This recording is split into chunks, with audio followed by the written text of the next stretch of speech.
My name is Taffy Hunter. I'm a single mom of 3. I'm a domestic violence survivor and blessed by God to be moving on with my life. I ended up being in a homeless situation because of domestic violence.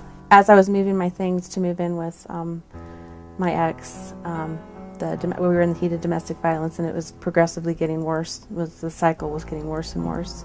Somebody from my church kind of intervened and took me out of that situation, and I had been hospitalized a couple times. Back in February of 2010, my 3 children and I fled New Mexico, and a 14-year marriage that was verbally, emotionally, financially, and physically abusive. Things were emotionally and psychologically abusive from the very start. It wasn't until about 1.5 years in that it really became physical, but I kept thinking that it was something wrong with me, that I wasn't doing my job as a housekeeper, that I wasn't taking care of the kids properly, that I wasn't living up to my half of the marriage. It wasn't until 2011 that I really started realizing the problem wasn't with me. I'd become so depressed that I was suicidal. Domestic violence affects not only the wife. That's how we normally think. We think of the man as the abuser to the wife, but we tend to forget that children are involved. And unfortunately, I grew up in an environment where my dad was extremely abusive. When he drank, he became violent. And so children become also targets of an abuser in a domestic violence situation. I think one of the reasons why I'm so involved in this is because I want the intergenerational cycle of abuse to stop. With 2 carry-on bags, I took off in the middle of the night, and after 27 hours of travel, I arrived in Spokane and came to the shelter. I was in dire straits, in a very bad situation from, first of all, domestic violence that was not only my abuser but also to my family. I had to recognize that my family also were part of my abuse. How Women's Healing and Empowerment Network got started.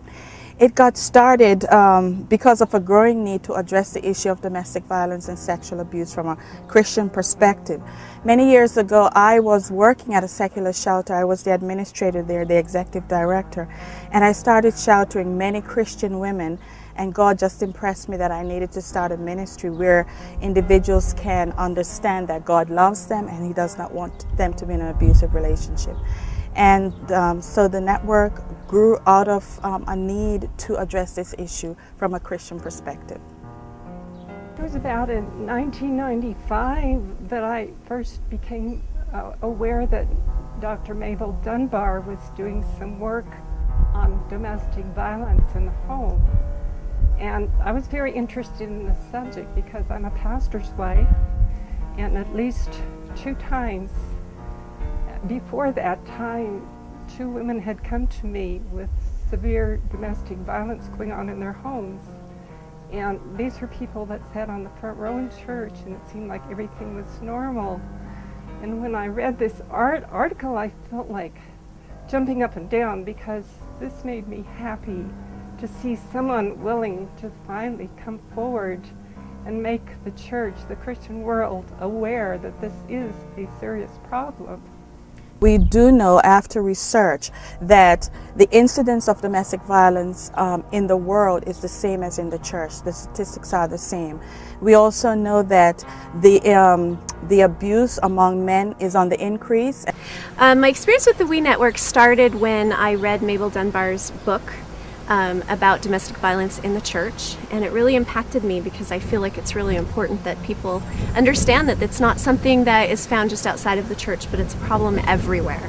The goal of Women's Healing and Empowerment Network is to provide programs and services where individuals who are dealing with domestic violence and sexual abuse can find healing and empowerment through Christ. Our programs are faith-based, and so we try to let individuals know that God does not want them to be abused, and more importantly, we want them to recognize that true healing only comes from Jesus Christ.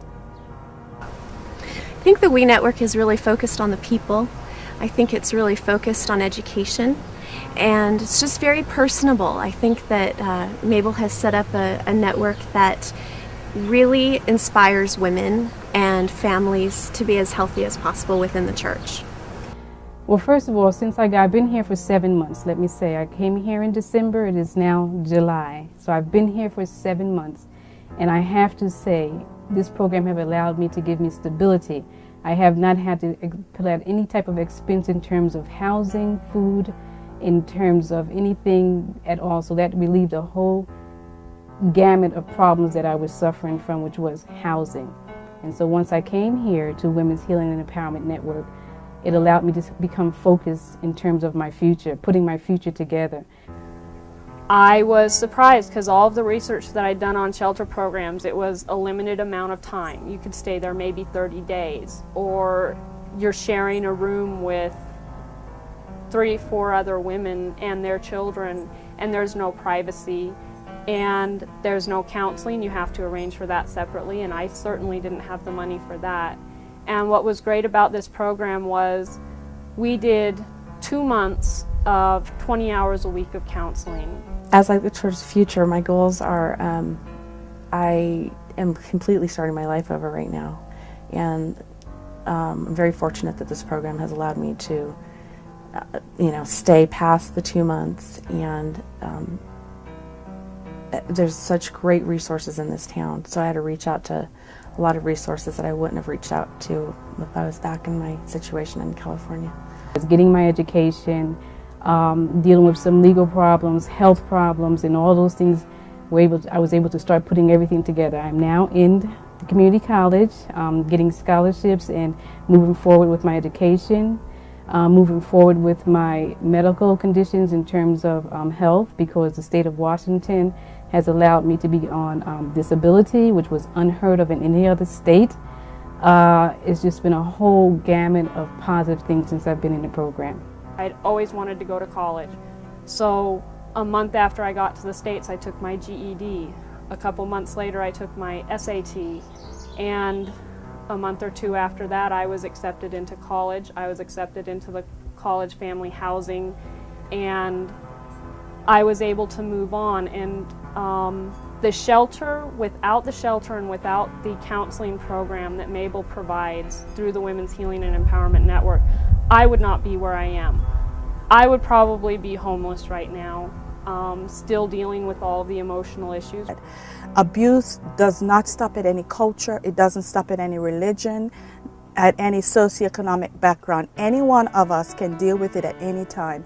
And I think now is the time in our lifespan, hopefully, we will start addressing this issue, because it is destroying our generation.